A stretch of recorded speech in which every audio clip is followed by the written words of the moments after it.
Hello, everyone, and welcome back to the second session of Catastrophe and Consolation, reading the Haftarot before and after Tisha B'Av with Rabbi Michael Bernstein. This is the second of our 10-part series following the 3 Haftarot of Punishment and the 7 of Comfort. And with that, I'm going to hand over the microphone to Rabbi Bernstein. Welcome back. This is week 2 of our examination of Tzlata de Puranuta and Shavuot and Rosh the 3 Haftarot of Punishment and the 7 Haftarot of Consolation. We're in week 2, but we're going to go back and start with a discussion of the first week's Haftarah, because last week we really did an introduction. So let's talk about Yirmiyah. Most of the sequence that we're going to read for the Tzlata de Puranuta and Shavuot and Rosh are from Yeshaya. However, the first 2 weeks of the sequence come from Yirmiyahu, which means we actually read them not only out of order internally. As I pointed out last week, we read part of Yeshayahu 54 the week before we read Yeshayahu 51, when we mentioned reasons why that might be, sort of drushy reasons why that might be. But we're also reading them out of order in the broad chronological sense, because we start with the first 2 chapters of Yirmiyahu, and Yirmiyahu lives about 100 years after Yeshayahu. But we start with his visions of doom, despite the fact that he lives later. Week 1, broadly speaking, we read the first chapter, although that's not precise. We'll talk about that. Divrei Yirmiyahu, which is generally notable for 2 visions, the visions of the almond branch and the boiling pot. Week 2, we read Shim'u, which is a sort of rant or diatribe about Judah's audacious disloyalty to Hashem and the hopelessness of its reliance on anything but Hashem for protection and survival. So we have quite a well-known introduction here to the prophet Yirmiyahu. Hashem comes to him and says, I already chose you before you were born. You are going to be a prophet for the nations, Navi Lagoyim. What that means and what the significance of that will be to his mission and to the subject matter of his prophecies is for a discussion more broadly treating all of Sefer Yirmiyahu. But his response is an example of the motif of the reluctant prophet, the reluctant messenger of God, which crops up with Moshe, it crops up with Gideon, with Yeshaya, he feels that he is impure. Yirmiyahu worries that he is too young and is not an experienced enough orator. Hashem tells him, do not be afraid. We're going to get more into that in a second. Go say whatever I command you, it will be fine. We then have a somewhat anthropomorphic moment where the text certainly seems to say that God reaches out and physically touches Yirmiyahu's mouth and says, here, I am putting my words into your mouth. And the Hebrew here is, Hinei nasati dvarai b'ficha, behold, I have put my words into your mouth. Re'ei hifkadticha hayom hazeh al hagoyim ve'al hamamlachos, lintosh v'lintot ul ha'avid v'lharos, livnot v'lintoa. I appoint you this day over nations and kingdoms, because he's going to prophesy about not just what will happen to the Jews, but what will happen to other nations, to uproot and pull down, to destroy and to overthrow, to build and to plant. Broadly speaking, this introductory section is included just because it's the beginning of the parak. It doesn't have something specific to do with the content that is doom and gloom and destruction and punishment. However, let's take note that if we focus on the last line of this section, it somewhat traces the pattern that we're going to, or rather, it somewhat traces the sequence that we're going to follow in the Shiva Dinachemta afterwards, because we have uprooting, pulling down, destroying, and overthrowing. But following that, turn around and you rebuild and you plant new growth. So this line actually is in some ways a microcosm of the sequence, although obviously it has more terms of doom than it does of redemption. Then we have the first of the notable prophecies of this chapter. Vayivar Hashem Elai lemor ma taroeh Yirmiyahu va'omar makel shaked ani roeh. Vayomer Hashem Elai hitavto lirot ki shoked ani al dvarai la'asoto. Yirmiyahu has a vision of an almond branch, and the word for almond here is shaked, but shaked as a verb has the sense of hurrying, hastening, swiftness, soonness. So Hashem says, you got the point of this vision right away. I am hastening to bring my word to pass. This could be about anything, right? God saying, I am hastening to bring my word to pass could pertain to any subject. But even here, we are able to specifically relate this to the doom that's going to follow in the next prophecy, the next vision. And that is noted through the observation of Rashi via the Midrash. It says Rashi, the almond tree hastens to blossom before all other trees. That might, in fact, be a reason that these words are related. Not clear. I too hasten to perform my word, says Hashem. The Midrash Agadah explains in Eicha Rabbah, an almond tree takes 21 days from its blossoming until it's completely ripe. That corresponds to the number of days between Shavuot and Tammuz, when the city was breached, until the 9th of Av, when the temple was burnt.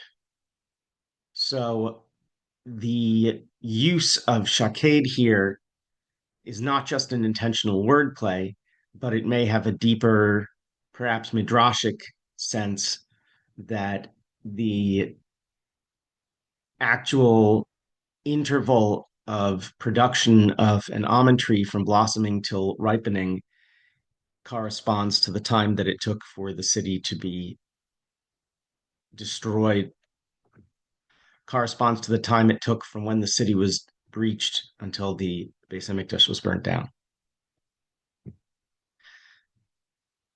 Now we begin with the actual doom, with the second vision in this chapter. Vahidvar Hashem Elai Shenis Lemor. I guess I should say Shenid. I've been trying to read consistently in Sfaradit. Ma'ata ro'eh va'omar sir nafuach ani ro'eh ufanav mipnei tzafona. Vayomer Hashem Elai mitzafon tipatach hara'ah al kol yoshevei haaretz. Start with just the message itself of the vision, and then we'll go to the Hebrew for the explication of what the doom will look like. Hashem asks Yirmiyahu, what do you see now? And he says, I see a steaming or boiling pot tipping from the north. So if you imagine you're looking across the landscape and you see the land that you and your countrymen live in, and you see in the distant north this just enormous cauldron boiling and about to tip over from the north, right? And so Hashem says, exactly right again, from the north, disaster will break loose upon all that inhabitants of the land, right? Like a dam breaking, like a pot spilling over. For I am summoning all the peoples of the kingdoms of the north. Now, at this point, this is, to the reader, at least, mysterious. Who are these mysterious northern people from the mysterious north? We, of course, know who the culprits are. They shall come. Oh, right. I haven't read the Hebrew. Let's read the Hebrew. Ki hineni korei l'chol mishpachot mamlachot tzafona ne'um Hashem uva'u v'natnu ish kis'o petach sha'arei Yerushalayim va'al kol chomoteha saviv, va'al kol arei Yehuda. V'dibarti mishpatai otam, al kol ra'atam asher azavuni, va'ikatiru le'elohim achirim, va'yishtachavu l'maaseh yedehem. Here's the justification. Here's what's going to happen. Let's take it in reverse order. What have the people done? They have turned away from Hashem. They've offered sacrifices to other false gods and worshipped idols that are the product of human handiwork. And therefore, the peoples of the north will come and each one will set up, as it were, a throne or a chair of authority or judgment at the gates of Yerushalayim all around the city. Imagine a court of accusers all surrounding the city and all the towns of Judah. And they are the conduit, they are the vessel by which Hashem says, I will argue my case against them for all their wickedness. So the domineering, conquering northern besiegers will be the avenue by which Hashem punishes the people for turning to idolatry. And as it were, the invaders are the manifestation of God's accusation and condemnation. If you combine these visions thematically, meaning if you don't just take one as a general prelude, God is going to act swiftly with haste, followed by a prophecy of doom, but rather you take them as one, as a unified duality, then what this is telling us is that all hell is about to break loose from the north like a boiling pot that tips over and spills, and it's going to happen soon. It's going to happen with the rapidity of an almond tree blossoming. One day it's in bloom, and you look around a couple weeks later, it's already ripe. It's going to happen that fast that that flood of doom is going to spread across the land from the north. And as we'll see in the next few psukim, it's Yirmiyahu's job now to tell all the people in authority about this oncoming calamity. Hashem says, "Ve'ata tezor matnecha v'kamta v'dibarta aleihem et kol asher anochi yatzaveka al techat mipneihem pen achitecha lifneihem v'ani hinei netaticha hayom le'ir mivtzar l'amud barzel l'chomot nechoshet al kol haaretz l'malchei Yehuda l'sareha l'choanea u'am haaretz v'nilchamu elecha v'lo yuchlu lach Ki itcha ani ne'um Hashem lahatzilecha. This takes us to the end of the perek, but not the end of the Haftarah. As we'll see, it continues. But Hashem says to Yirmiyahu, get yourself ready, brace yourself, get up, confidently speak to all of the people in authority in Yehuda, everything that God commands Yirmiyahu to say. He knows Yirmiyahu is scared because he is young, but also because if you tell a king something they don't want to hear, you often meet with trouble. And indeed, Yirmiyahu is going to meet with a lot of strife in his mission. But Hashem says, do not break down before them. And this is like a warning. This is not just a pep talk. This is a warning. If you fail to stand up to meet this challenge, Hashem will, so to speak, break Yirmiyahu before those authority figures. But Hashem reassures him, I make you this day a fortified city and an iron pillar and bronze walls against the whole land, against Judah's kings and officers and against its priests and citizens. They will attack you, but they shall not overcome you, for I am with you, declares Hashem, to save you. So it is interesting that Hashem is saying prophecy, is giving prophecies here to Yirmiyahu about the doom that's coming to overtake and destroy this fortified city. But he says, I'm going to make you a fortified city and I'm here to save you.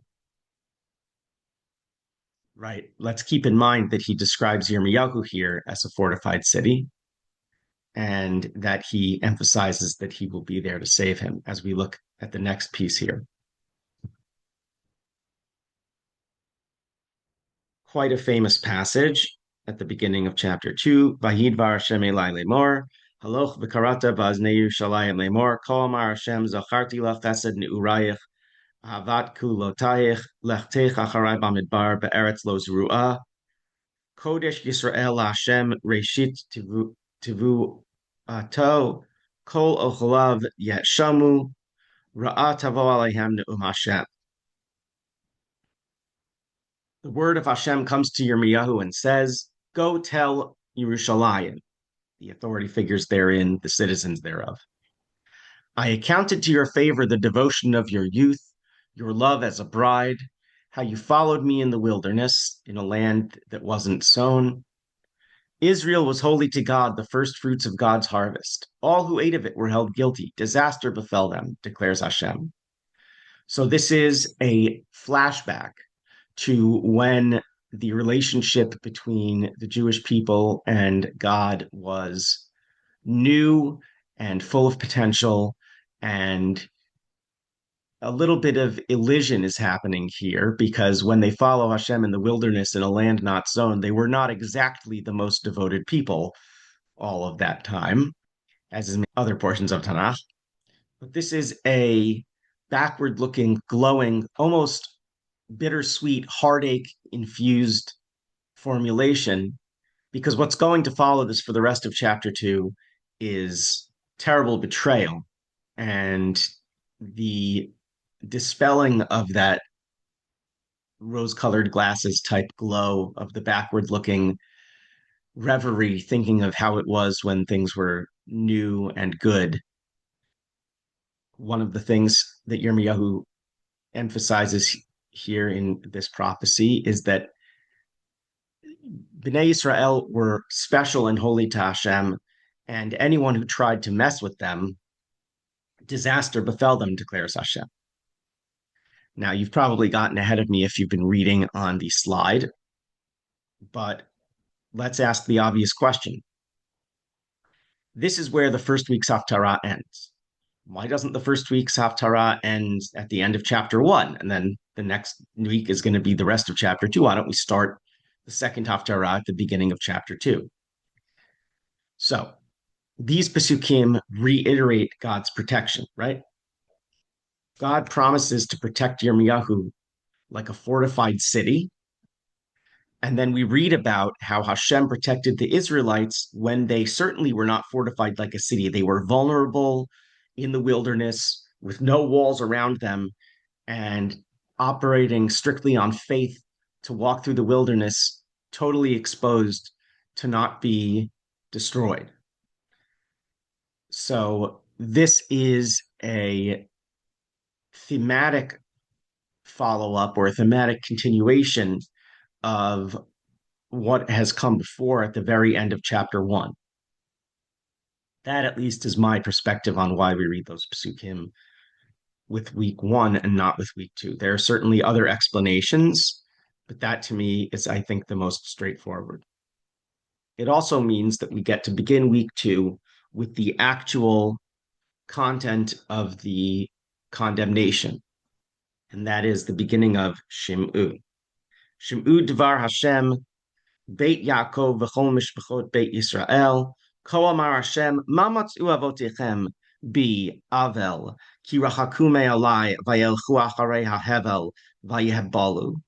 V'lo amru, Ayeh Hashem hamalel tanu me'eretz Mitzrayim, hamalicho tanu bamidbar be'eretz arava, v'shucha be'eretz tzia v'tzalmaves, be'eretz lo avar ba ish v'yashav adam sham.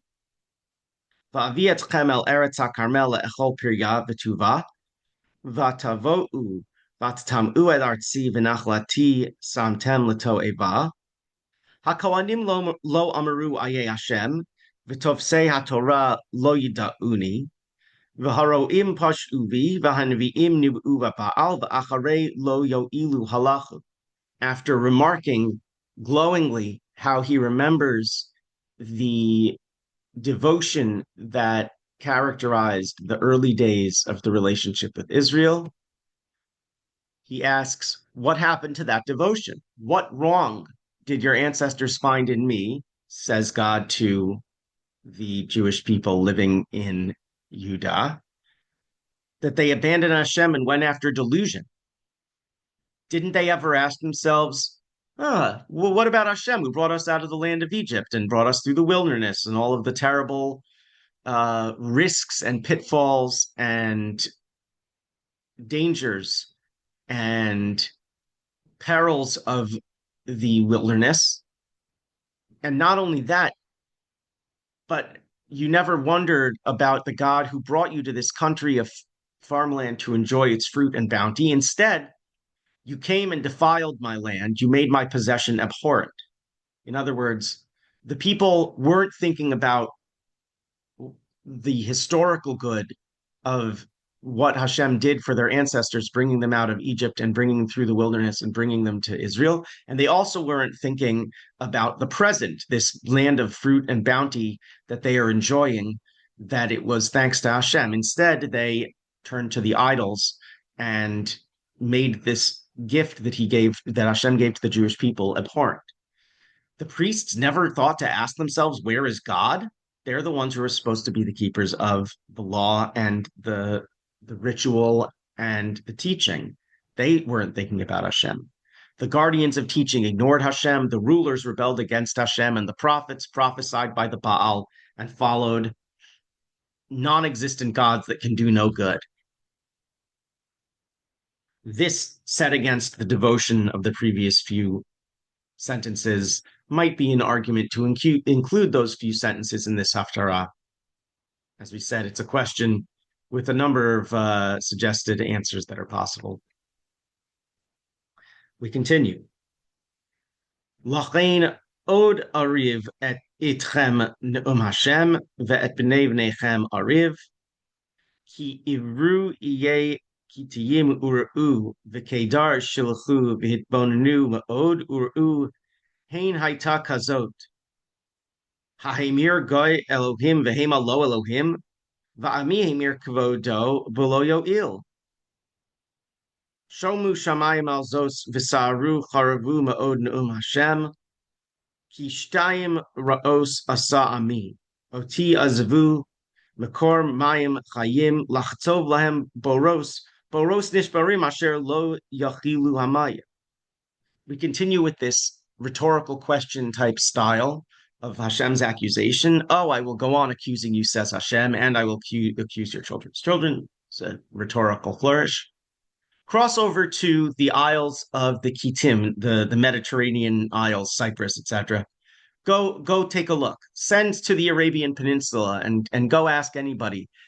See if anything like this has ever happened. Has there ever been a nation that changed its gods for new replacements, even though the replacements are nothing? This disbelieving, indignant, questioning approach of this prophecy. Has any nation ever done this? But my people has exchanged its glory for what can do no good. He then appeals to the entire span of the heavens, which may be something to do with the symbolism that's about to be used, having to do with cisterns that hold rainwater, perhaps. That might be the reason that the heavens are being invoked. But regardless, Hashem says that that which is bearing witness to this should be horrified and utterly dazed, because the people has done something that is a double wrong. Not only did they turn away from Hashem, but they didn't become atheists. They didn't just start going through the motions. They didn't just allow their ritual lives to peter out, but rather they turned to the Baal. They built altars to the false gods, which here is described as carving out cisterns, reservoirs that are meant to hold water and can't hold water. Hashem is a fountain of unending flowing water. And meanwhile, these people have given up that dream, that idyllic vision, instead for a broken cistern that they cut out for themselves that doesn't do any good for anybody. They cannot even hold any water. That is the Baalim. Now the questions, this rhetorical questioning, becomes somewhat mocking and turns angry and Well, it starts to get ugly here. Ha'eved Yisrael im yilid bayit hu madua haya lavas. Oh, God almost is sarcastically saying, "Oh, is Israel a slave? Is he a child of a slave? Oh, he's not? Well, then how come he's been treated like a slave? Going to be treated like someone who is moved around and handled without any self-agency. That is what's going to happen. Alav yishagu kefirim natnu kolam vayashitu artso l'shama arav nitztu nibuli yoshev gam b'nei nof v'tach panches yiruch kod halozot ta'aselach azvech et Hashem Elohayech be'et molichech badarech ve'ata malach l'derech Mitzrayim lishtot mei shichar u'malach l'derech Ashur lishtot mei nahar. Well, here we have a bit of a hint of who's going to come from the north because it's Babylonia. And it's possible that where Israel is being mocked for thinking that they could ally with Egypt or Assyria to replace the fount of living waters. That is what it's talking about here. Going to drink the waters of the Nile or going to drink the waters of the Euphrates. Let's go back to the beginning here. Rather than Israel being powerful in its own land, Judah being strong as its own authority, having agency, rather lions, other nations, have roared over him, raised their cries. They've made his land a waste, his cities desolate without inhabitants. Their northern tribes at this point are already conquered, their cities are desolate. Then we have a reference to some historical event that is not clear in Egypt, in the cities of Nofet Tachpanches. And then we have the metaphor of going to Egypt or going to Assyria to replace the fountain of living waters with some of the other waters protection of Egypt or Assyria. And by invoking this defeat or whatever historical event in Egypt, that is meant to prove the point.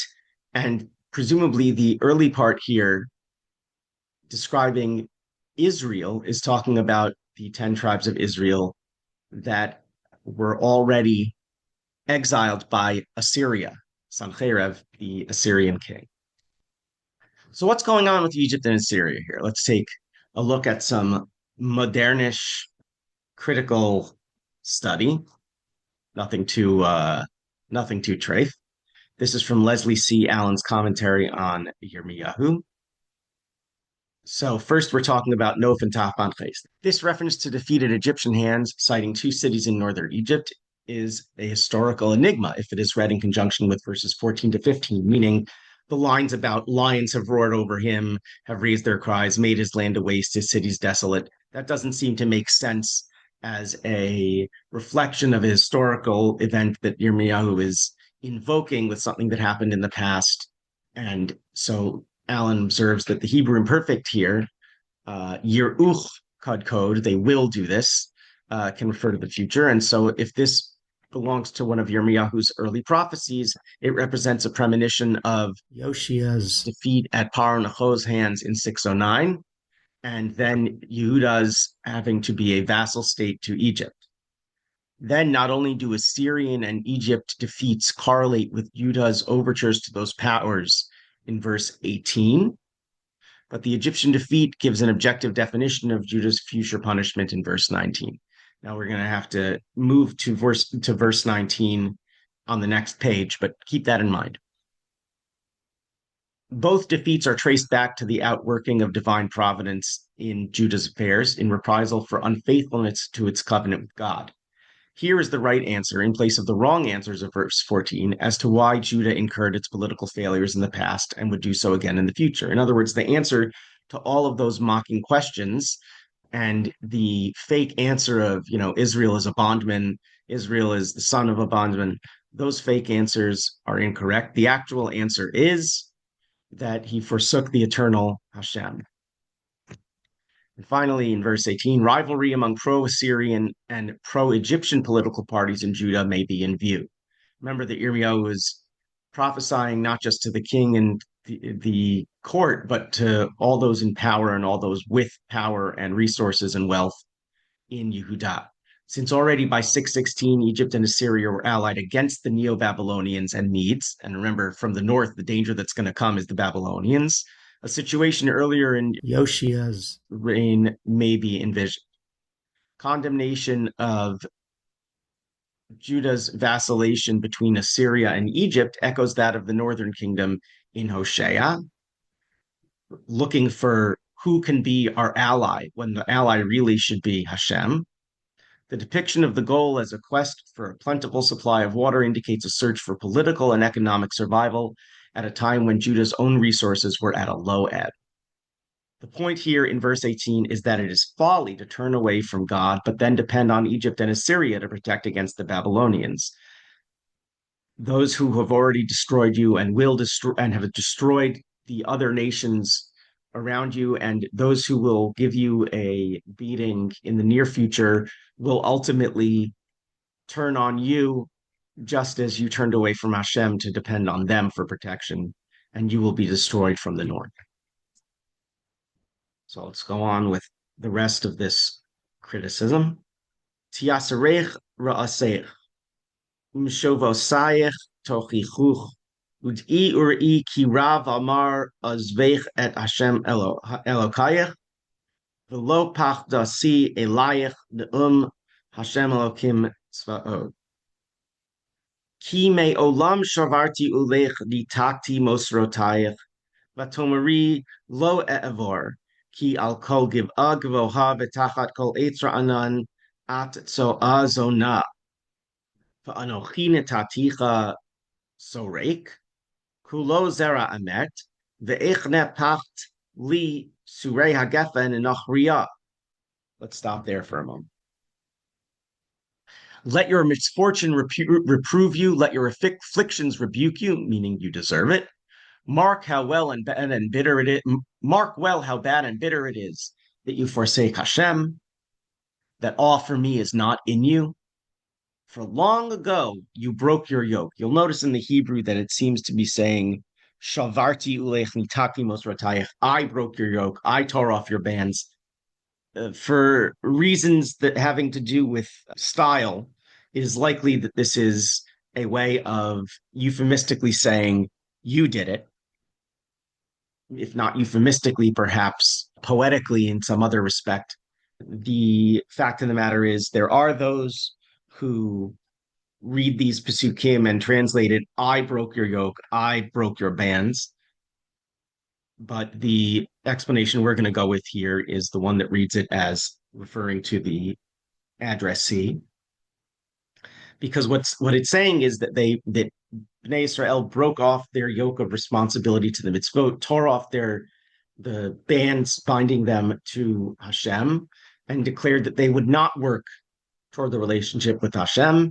They will not do what is proper. Instead, on every high hill, which is an allusion to building altars to false gods on the high places, a bama, and under every verdant tree, which is maybe a reference to Asherah or worshiping trees or wooden poles in general, you recline as a harlot, which is an appeal to the popular, if somewhat unfortunate, biblical metaphor of Bnei Israel not just being unfaithful worshipers who turn to another god or false gods, but being open for business to any nation's god that comes along in the manner of a prostitute. And so that is the vision that's being evoked here.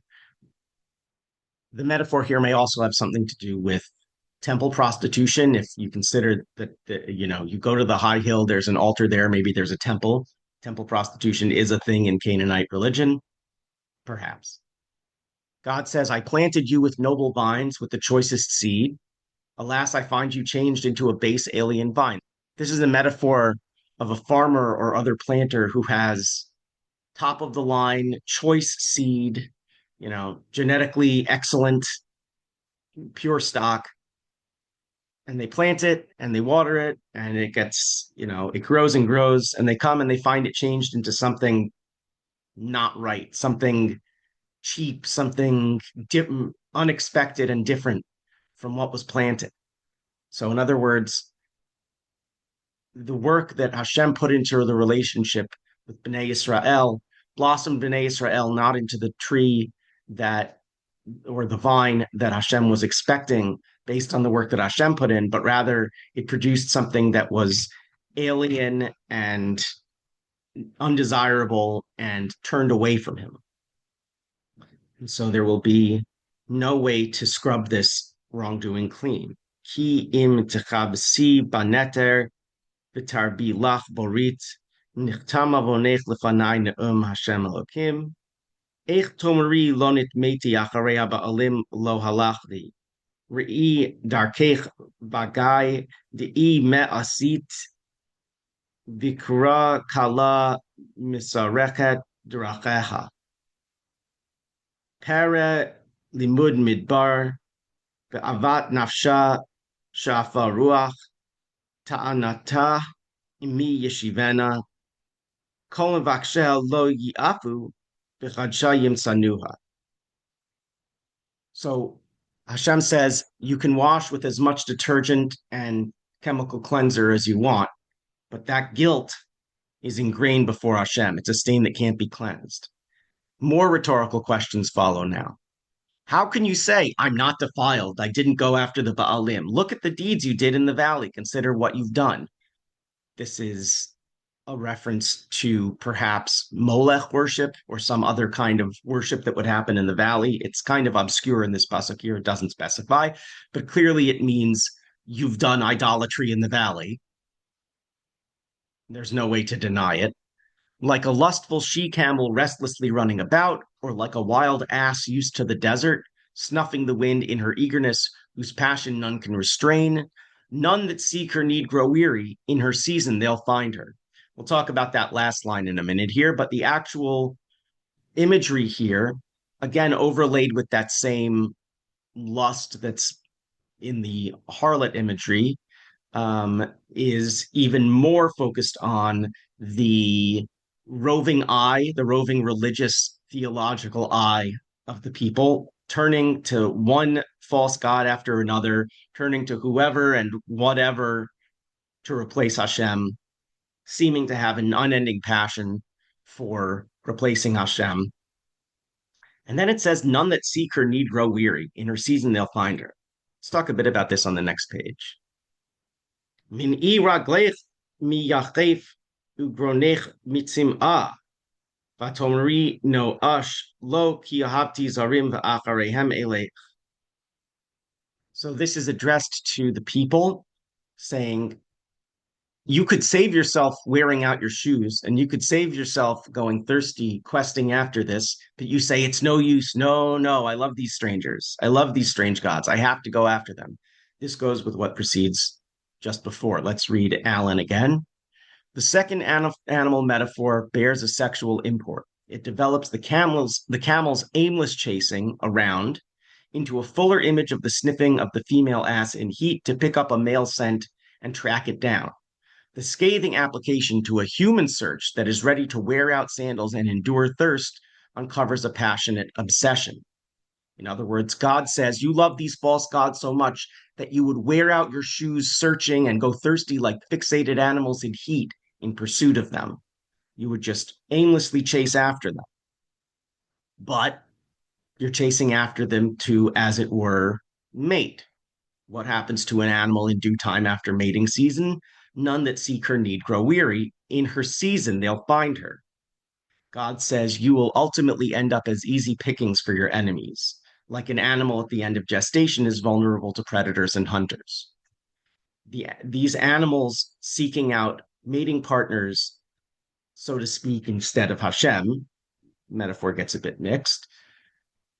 Those who will seek out that animal restlessly running around, and though that animal who couldn't be restrained, well, in her season, when the results, the consequences of her running around show their eventual results, the animal will be vulnerable to predation.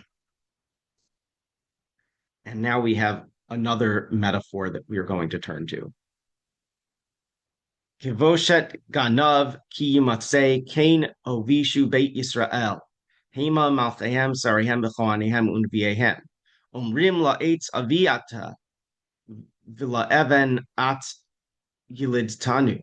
Kifanu elai oref v'lo panim uve'et ra'atam yomeru kuma voshienu. Va'ayeh Elohecha asher asita lach. Yakumu im yoshi'ucha be'et ra'atecha.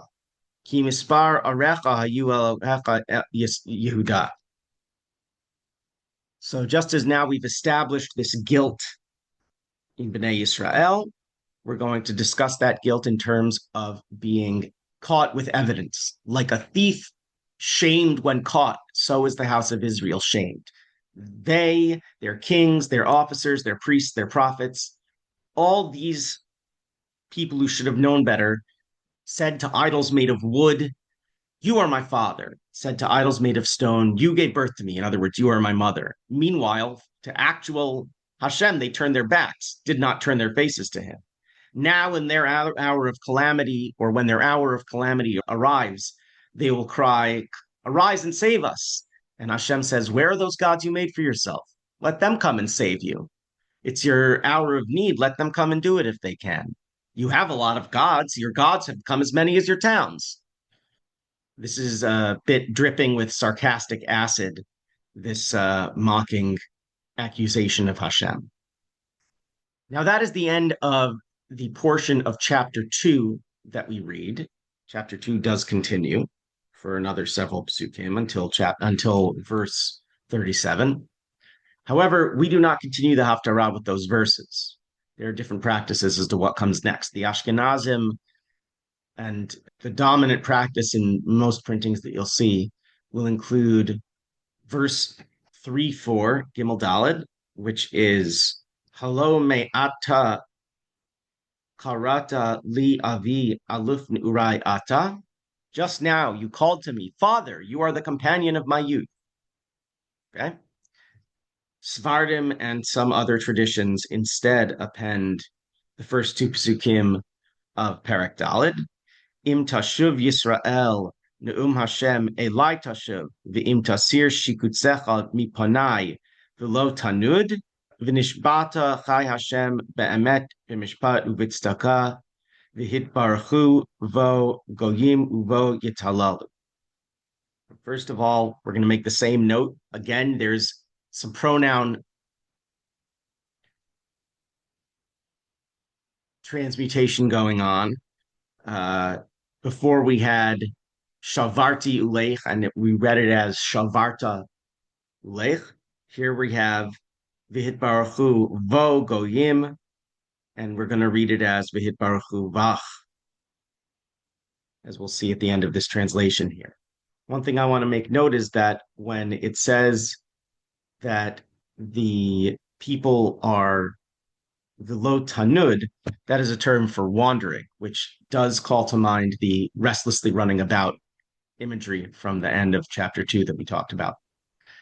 Anyway, these psukim say, "If you return back, O Israel, declares Hashem, if you return to me, if you remove your abominations from my presence and do not waver, do not stray, and you swear, Chai Hashem, in sincerity, justice, and righteousness, then, as it's supposed to be, from day one of this religion, nations shall bless themselves by you and praise themselves by you once again." So these are two different traditions as to what to append. Both practices invoke a note of hope in return. So in the first practice, just after we've had the accusation from Hashem, "You called a piece of wood your father, and you called a stone your mother," this line counterbalances that. There is a note of Bnei Israel acknowledging that Hashem is truly their father and the companion of their youth. So this counterbalances the idols being father and mother. Now, it may be too little too late, but this is a note of hope, a chance at reconciliation. Perhaps there is a return that can occur. The Sephardi practice actually makes reference to that return.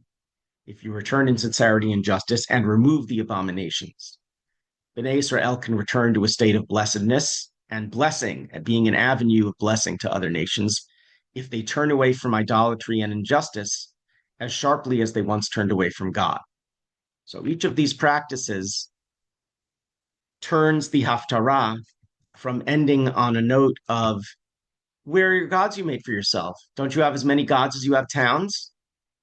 And adds that one note of hope of what might be, of what could be if they change their ways and acknowledge the true relationship that they have with Hashem.